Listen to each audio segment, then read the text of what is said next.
nibyo reka mbasuze kandi bifurize kugubwa neza mbone kubaha ikaze kuri tariki ya 8 z'ukwezi kwa kabiri umwaka wo no 2026 tugarutse muri studio nge kuri mikoro ndi Bosco Mutaramu cyane iyi ni Region Info kugeza amakuru n'ibigano bigiye bitandukanye biba bigezweho hirya no hino mu bice bigiye bitandukanye ndagira ngo babwire ko buri umwe wese mu by'ukuri hano kuri izi mikoro ngira ngo babashe kubona amakuru amenyekanye agaruka ku yitwa Eric Deni Prince nyishyamba zo mu 2023 zivuga ko ngo zaba zaracakiye ngo zikamufatira Uvira.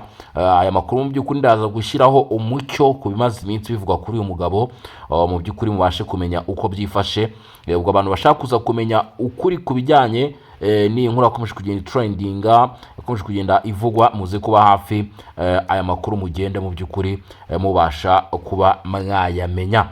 Turanyarukira kandi mu bice bikikije Uvira bikomeje kuberamo imirwano. Turanyarukira muri territoire ya Fizi naho ari kubera imirwano.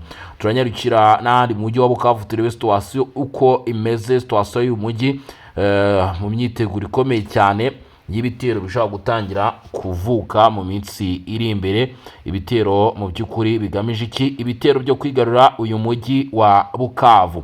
Ngira ngo buri umwe uwari wese arabizi ko kuva mu by'ukuri ku kwezi kwatangira nta kindi kintu gihari nyuma yuko Bukavu bivugwa ko irimo iragenda isatirwa.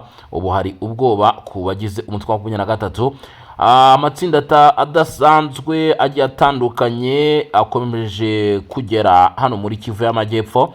Aya akaba ari amatsinda yo muri FARDC rero mu by'ukuri akomeje kugera ahangaha mu kugaragaza ndetse no kwerekana ishusho yo gutegura ibitero bigiye bitandukanye hano muri bice.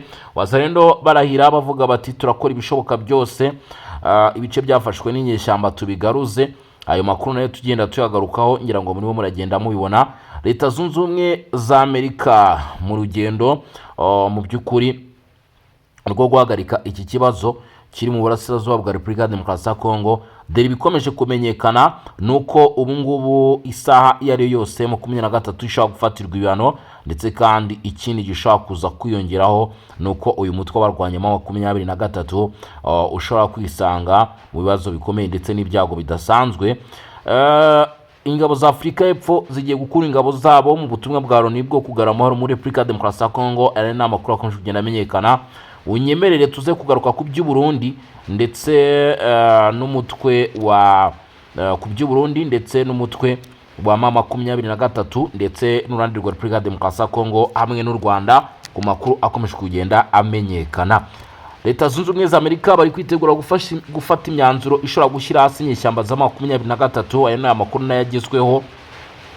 Yes, inkuru rero ikomeje kugenda ivugwa yitwa Eric Deni Prince uhagarariye abacancuro mu by'ukuri bari hano ku butaka bw'Uburasirazuba bwa Repubulika Demokarasi ya Kongo barahari kuko baragaragara.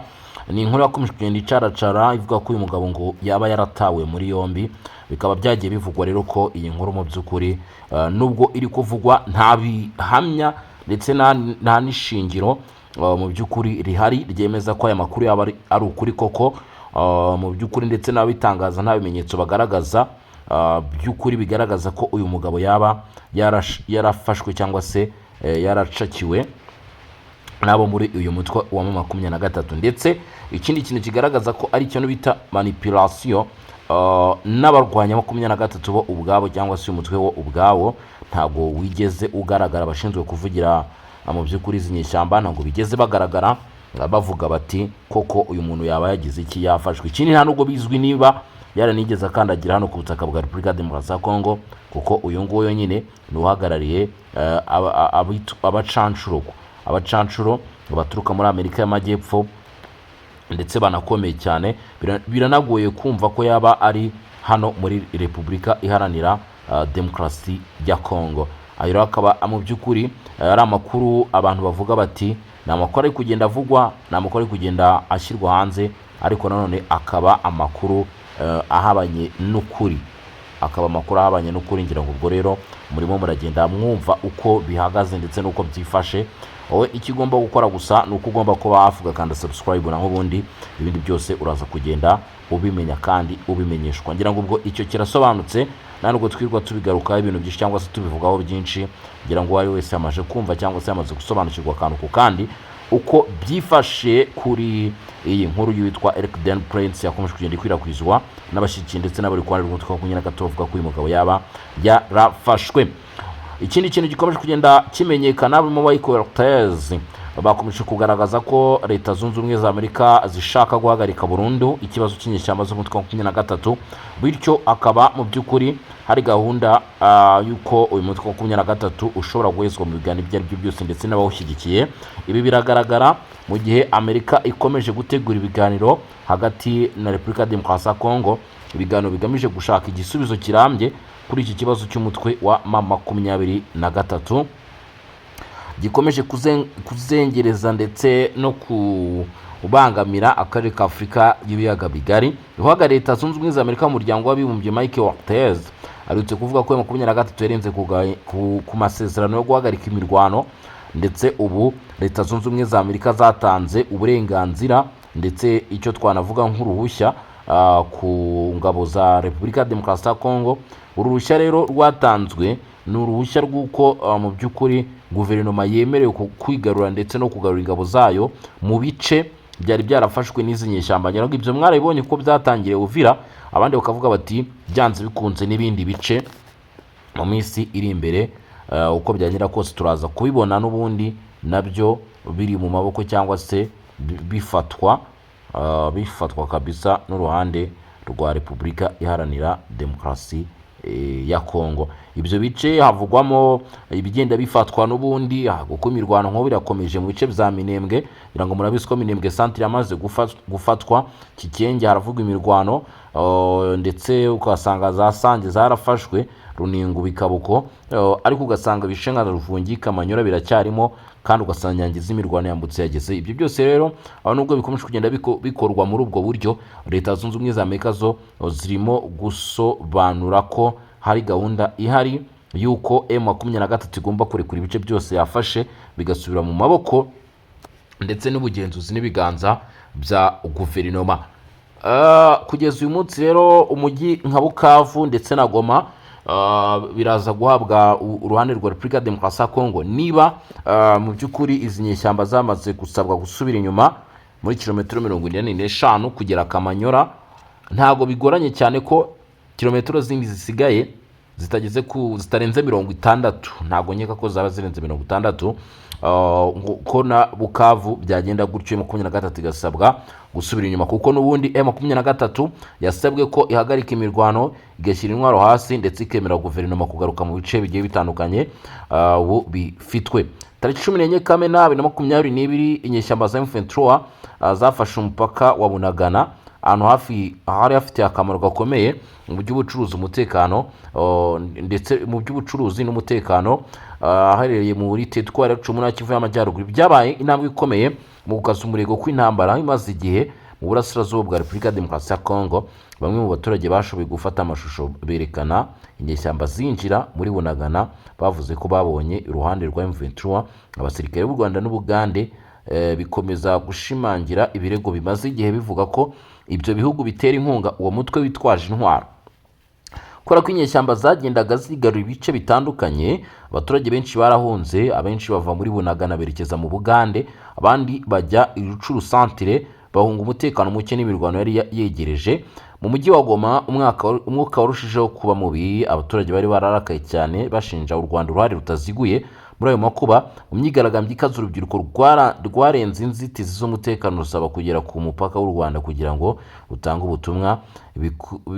Bukeye bwaho amashyirahamwe y'abagore bo muri Kivu y'Amajyaruguru nayo yagiye mu mihanda asaba ko ingabo za Loni ziva muri Kongo zashinjwaga ubunebwe guceceka ku byo zivuga ko ari inkunga u Rwanda runyeshyamba za 23. Muri icyo gihe kandi habayeho kwiyegeranya kw'abaturage. Urubyiruko rwatangaje itangira ry'umutwe wa Wazalendo rusaba perezida cyangwa se ubuyobozi kwemera. Ubu ngubu rero muri urwo rwego hari ibice byinshi bikomeje kugera bigirwaho ingaruka zikomeye cyane, ari nayo mpamvu mubona ko imirwano mu by'ukuri itigeze ihagarara, kuko hemezwa ko ibihugu byafashaga 23 biracyayifasha, ndetse kandi bakavuga bati kuba M23 yarafashe Bunagana ugasanga bigiye bigura intege, byanatumye igera no mu bindi bice nabyo ibasha kugira iki ibasha kubyigarurira, ariko ubu Amerika ikaba yaratanze ubuhura n'uburenganzira ko M23 igomba gushyira intwaro hasi, ubuyobozi bwa guverinoma bukagaruka mu bice byafashwe, imijyi nka Bukavu na Goma nyine ikongera kuyoborwa n'uruhande rwa leta, akaba ari bo bagenzura cyangwa se bayobora ibi bice. Ese ibyo biraza gukunda bikorwe cyangwa turaza gukomeza tubona ibibazo ndetse n'amakuba byugarije Repubulika ya Demokarasi ya Kongo birushaho gukomeza? Ayo ngayo rero akaba ari amwe mu makuru agenda amenyekana, ni bimwe mu bigenda bivugwa hirya no hino ku butaka bwa Repubulika ya Demokarasi ya Kongo, ariko dufite n'andi makuru cyangwa se dufite n'izindi ngingo z'ibyo tugiye kukugezaho. Guverinoma ya Repubulika ya Demokarasi ya Kongo ivuga ko umutwe wa M23 ushyigikiye n'u Rwanda wishe abasivili bagera ku 1500, ngo nubwo hari agahenge kagiye gashyirwaho binyuze mu bwumvikane bwagizwemo uruhare na Leta Zunze Ubumwe za Amerika ndetse na Katari, ibi ntabwo byigeze bibuza ko ibi bikorwa. Bije bikurikirwa n'imirwano mishya yabereye hafi y'umujyi wa Uvira ndetse no kwiyongera k'umutekano muke bigenda bigaruka no ku gihugu cy'u Burundi. Ubu amakuru avuga ko imirwano ikomeye hagati y'ingabo zishyigikiye leta ya Kinshasa n'abarwanyi ba M23 ya Uvira yongeye kumvikana. Umujyi w'ingenzi uhuza Repubulika ya Demokarasi ya Kongo n'u Burundi ugishakishwa n'izi nyeshyamba z'umutwe wa 23 nyuma y'uko ziwirukanwemo. Ubu hari amakuru avugaga ko imirwano ngo y'ibitero shuma by'izi nyeshyamba yaba yongeye kumvikana Kashombe, Rwanda, Musingwe, Katongo, Kigongo ndetse n'ahandi, ariko ngo utwo duce twose igisirikare cya leta ya Repubulika Iharanira Demokarasi ya Kongo bakaba babashije guhagarika ibyo bitero by'abarwanyi b'umutwe wa 23 byari byagabwe aho ngaho muri ibyo bice, ndetse kandi bikaba bivuga ko abagize ihuriro ry'igisirikare cya leta ya Repubulika ya Demokarasi ya Kongo babashije no guhagarika ibitero by'inyeshyamba n'ubundi nanone by'umutwe wa 23 ahitwa mu Minembwe mu gace ka Alenge. Ahangaha hakaba habaye naho ngo imirwano ikomeye cyane, aho Wazalendo bafatanyije na FARDC bahanganye na 23 ndetse na Twirwaneho uyu munsi, nk'uko amakuru agenda atugeraho cyangwa se ibituruka ku mirongo y'imbere ku rugamba bigenda bivuga ko na Karingi aka gace kari kubiramo imirwano naho kandi Minembwe centre igisirikare cya leta ya Kongo FARDC bakaba bamaze kwamanika idarapo rigaragaza ko nyine aka gace kamaze kuba kabohorwa kagafatwa mu by'ukuri n'uruhande rwa guverinoma nyuma yo kukirukanamo inyeshyamba z'umutwe wa 23. Iki gisirikare cya leta ya Repubulika Iharanira Demokarasi ya Kongo cyemeza amakuru avuga ko 23 ikomeje gutegura ibitero byo kurushaho kwigarura ibice bimwe na bimwe ahangaha, ariko bakemeza ko ngo ibi bitazigera bigera ku ntego. Mu kiganiro n'abanyamakuru, igisirikare cya Repubulika ya Demokarasi ya Kongo FARDC kikaba kivuga ko gifite imfungwa z'intambara ndetse harimo ngo n'abasirikare b'u Rwanda hamwe n'abasivile baturutse mu Burundi, Uganda na Tanzania, bose ngo bafashwe bashinjwa ibikorwa by'ubutasi ku nyungu z'umutwe wa M23, ndetse ibi bikaba byaratangajwe no mu bitangazamakuru mpuzamahanga. FARDC ivuga ko abasirikare bafatiwe ku mirongo itandukanye y'imirwano kandi ko ari ikimenyetso simusiga cy'uko ingabo z'u Rwanda ngo zaba ziri mu ntara Kivu y'Amajyaruguru na Kivu y'Amajyepfo, ngo zikaba ziriyo zifatanye n'umutwe wa 23 mu bikorwa bigiye bitandukanye. Ibi bibaye nyuma y'ibyumweru bike Repubulika Iharanira Demokarasi ya Kongo isinye amasezerano y'amahoro. Aya masezerano akaba yarashyigikiwe na Leta Zunze Ubumwe za Amerika agamije guhagarika intambara imaze imyaka myinshi mu burasirazuba bwa Kongo no guteza imbere iterambere ry'ako karere. Perezida wa Amerika Donald Trump mu by'ukuri yahise atangaza ko impande zombi Repubulika ya Demokarasi ya Kongo n'u Rwanda zikomeje gushinjanya gutesha agaciro aya masezerano. Mu kuboza hagati, ambasaderi wa Amerika mu muryango w'abibumbye Mike Waltz yamaganye ku mugaragaro uruhare rukomeye kandi ruteye impungenge ngo rw'u Rwanda mu burasirazuba bwa Kongo, avuga ko Kigali yohereje abasirikare bagira hagati y'5,000 n'7,000 muri ako karere.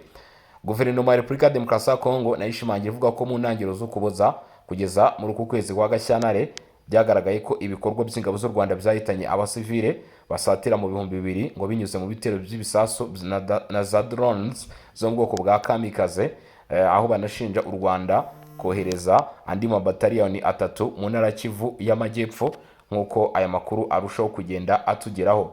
nubwo u Rwanda rukomeje guhakana ko rushyigikiye umutwe wa M23, AFP ivuga ko ngo nubwo M23 yaratangaje ku mugaragaro ko yavuye muri ibi bice bigiye bitandukanye, ikomeje kugenda ica amarenga yo gukomeza kugaruka muri ibi bice, ibigaragaza ko hakiri ikibazo ndetse n'icyuho gikomeye cyane. Amakuru akomeza kugenda atugeraho hano mu karere ka Afurika y'ibiyaga bigari, mu yandi makuru agezweho kugeza kuri ubu ngubu ni uko kugeza ubu bivugwa neza ko abarimo ingabo mu by'ukuri za Afurika y'Epfo zari ziri hano ku butaka bw'uburasirazuba bwa Repubulika ya Demokarasi ya Kongo mu butumwa bwa MONUSCO zigiye kuba zataha. Aya makuru akaba yanemejwe na bamwe mu bayobozi bo muri Afurika y'Epfo, aho aya makuru avuga ko Afurika y'Epfo imaze imyaka myinshi igira uruhare mu butumwa bw'umuryango bwo kubungabunga amahoro muri Repubulika Iharanira Demokarasi ya Kongo buzwi nka MONUSCO guhera mu mwaka w'1999. Ibikorwa bisa nkaho bigiye guhagarikwa. Guverinoma ya Afurika y'Epfo yatangaje ko yafashe icyemezo cyo gukuramo abasirikare bayo bari muri ubu butumwa bw'umuryango w'abibumbye muri Repubulika Iharanira Demokarasi ya Kongo. Ibiro by'umukuru w'igihugu Presidence byavuze ko Afurika y'Epfo ngo izakorana n'umuryango w'abibumbye mu gutegura ingengabihe n'uburyo bwo gukuramo izo ngabo, kandi ko iki gikorwa kizaba cyarangiye mbere y'uko uyu mwaka urangira. Umuvugizi w'ibiro by'umukuru w'igihugu Visa Mwegwenya yavuze ko mu kiganiro cya telefone cyabaye ku itariki 12 Mutarama 2026, Perezida Cyril Ramaphosa yatangaje icyemezo cya Afurika y'Epfo cyo kwikuramo MONUSCO ku giti cyayo gishingiye ku gukenera kongera gutunganya ndetse no guhuza neza umutungo n'ubushobozi bw'ingabo z'igihugu SANDF. Nyuma y'imyaka 27 Afurika y'Epfo imaze ifasha umuryango w'abibumbye mu bikorwa byo kubungabunga amahoro muri Repubulika ya Demokarasi ya Kongo. Uyu Vincent Mwegenya, umuvugizi w'ibiro by'umukuru w'igihugu, yavuze ko mu kiganiro cya telefone mu by'ukuri bemeje ko izi ngabo zigomba kuba zava hano muri Repubulika Iharanira Demokarasi ya Kongo. Aya nayo akaba ari amwe mu makuru akomeje kugenda amenyekana. Mu minsi ishize, tariki 6, iminsi 2 ishize, hasohotse inkuru yasohowe n'igitangazamakuru DW ivuga ko kugeza kuri ubu ngubu haba hari ibibazo bikomeye cyane bikomeje kuba bigira ingaruka zikomeye cyane ku Banyarwanda, ngo nubwo intambara iri kubera muri Repubulika ya Demokarasi ya Kongo igira ingaruka no ku Banyarwanda, ngo cyane cyane imiryango y'abasirikare bapfira ku rugamba, ngo ariko mu Rwanda iyo mibabaro ibaho mu ibanga rikomeye, kuko ngo ubuyobozi bushyiraho umwihariko mu kubuza abantu kuvuga urupfu rw'ababo. Ibi ni ibivugwa n'igitangazamakuru DW. Iyi nkuru ivuga ko ngo Minisiteri y'Ingabo z'u Rwanda imaze igihe isohora amatangazo asaba urubyiruko kwinjira mu gisirikare, ibintu bitamenyerewe cyane muri iki gihugu. Ibi bifatwa nk'ikimenyetso cyemeza nubwo bitaziguye raporo z'umuryango w'abibumbye zivuga ko u Rwanda rwohereje abasirikare ba hagati y'ibihumbi 4 n'ibihumbi 7 ku butaka bwa Kongo bafatanye n'inyeshyamba z'umutwe wa 23. Ubuhamya bw'imiryango yabuze ababo, ngo nubwo leta y'u Rwanda yakomeje guhakana ayo makuru, ngo raporo ya Human Rights Watch yasohotse muri Nzeri ishize ngo yagaragaje ko umubare w'imva mu irimbi rya gisirikare cya Kanombe Kigali ngo wiyongereye cyane hakoreshejwe amashusho yafashwe n'indege z'ikirere bizwi nka satellite. Byagaragaye ko yiyongereyeho ngo imva zirenga 400 hagati y'Ukuboza 24 ndetse na Nyakanga 25. Umwe mu batanze ubuhamya we yavuze ko ngo atashatse ko amazina ye atangazwa, ngo yavuze ko muri umuntu we yapfiriye mu burasirazuba bwa Kongo, aho yavuze ko ngo babonye umurambo we, ngo ariko isura yari itwikiriye ku buryo bigaragara ko bashakaga guhisha ibikomere by'amasasu. Ngo isezerano ryo kumushyingura ryabereye mu ibanga rikomeye, ryitabirwa n'abantu 2 gusa, rikorwa n'ingabo. Nyuma yabo ngo basabwe kudashyira hanze ayo makuru. Ngo ibi byagize ingaruka zikomeye ku muryango, kuko umwe muri bo yahungabanye mu mutwe agashyirwa mu kigo cyita ku barwayi bo mu mutwe. Ubwo banagahinda ngo mu miryango. Hari n'indi miryango ivuga ko ngo itamenyeshejwe urupfu rw'ababo, ahubwo ngo ikabimenya binyuze ku bandi basirikare bagarutse mu kiruhuko. Ngo bituma imiryango igira agahinda kenshi n'urujijo kubera ko itemerewe gukora ikiriyo mu cyubahiro. Abatanze ubuhamya bavuga ko leta ikwiye kwemera ko imiryango igira uburenganzira bwo kurira bwo kurira ababo mu bwisanzure, kuko gucecekesha amarangamutima nk'ayo ngo bishobora guteza ihungabana rikomeye. Bavuga kandi ko leta itanga indishyi zingana na miliyoni 2 z'amafaranga y'u Rwanda agera ku mayero 1,160 ku muryango w'ababuze ababo. Icyo ubuyobozi bwa gisirikare buvuga ngo ubwo byabazwaga umuvugizi w'ingabo z'u Rwanda General Ronald Rwivanga ngo yasubije ko ikibazo ari icya politike, ko kigomba kubazwa abayobozi ba Repubulika ya Demokarasi ya Kongo aho kubazwa umuvugizi w'ingabo z'igihugu cy'amahanga.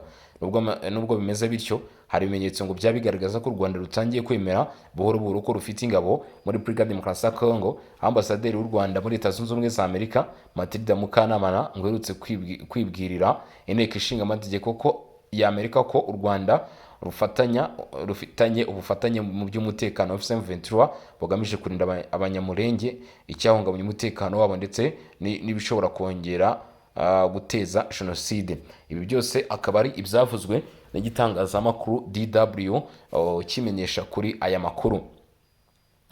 Dukomeje n'amakuru akomeje kugenda amenyekana hirya no hino. Ubu amakuru ajyanye n'u Burundi n'u Rwanda nayo akaba akomeje gusohoka. Umubano hagati y'u Rwanda n'u Burundi maze igihe urimo umwuka mubi, igihe u Burundi bwashinjaga u Rwanda gucumbikira imitwe yashakaga guhirika ubutegetsi buriho i Bujumbura, bahise bafunga imipaka. Gusa ingabo z'u Burundi zimaze imyaka zigira uruhare mu ntambara iri muri Repubulika ya Demokarasi ya Kongo, haba binyuze mu kuba mu ngabo z'akarere ka Afurika y'Uburasirazuba ya CRAF bariho, cyangwa se binyuze mu kwemerera ingabo za Repubulika ya Demokarasi ya Kongo gukoresha ibikorwa remezo by'u Burundi mu kugaba ibitero ku birindiro bya M23. Daniel Van Dalen, umusesenguzi w'ibibazo by'umutekano ukora muri Afurika y'Epfo, yagize ati: nyuma y'uko M23 ifashe Goma na Bukavu, twabonye u Burundi bugira uruhare rwiganje ku bijyanye n'ibikoresho n'imiyoborere, aho ingabo za Repubulika ya Demokarasi ya Kongo zatangiraga gukoresha indege zivuye ku kibuga cy'indege cya Bujumbura. Uyu yakomeje avuga ko ingabo za Repubulika ya Demokarasi ya Kongo n'u Burundi ngo byombi byirinze gutangaza cyane kuri iyo mikoranire, aho babyita nk'ikintu gisanzwe. u Burundi bumaze imyaka 2 buri muri iyi ntambara bugira uruhare rugaragara. Van der Leyen yanavuze ko umwuka mubi wa politike hagati y'u Burundi n'u Rwanda watumye habaho iyongera ry'ingabo n'ibikoresho bya gisirikare ku mipaka y'ibihugu byombi. Agira ati: hari ibyago by'uko intambara yakwambukiranya imipaka, si ukuvuga intambara yeruye yinjira mu Rwanda, ariko hashobora kubaho kurasana ku mpanuka cyangwa imirwano idateguwe ku mipaka. Ukambashimire rero mwese mwari mudukurikiranye muri mu bice bigiye bitandukanye, bakoze cyane kubana natwe n'iby'agaciro kandi n'ibinyenzi komeza kwibanira namwe, mugira ibihe byiza, komeza kuryoherwa n'ubuzima. Turasubira amasari imbere turira n'ibindi babigezweho. General Bosco Mutara mu cyane, ini Region Info. Ciao ciao, hasta la vista.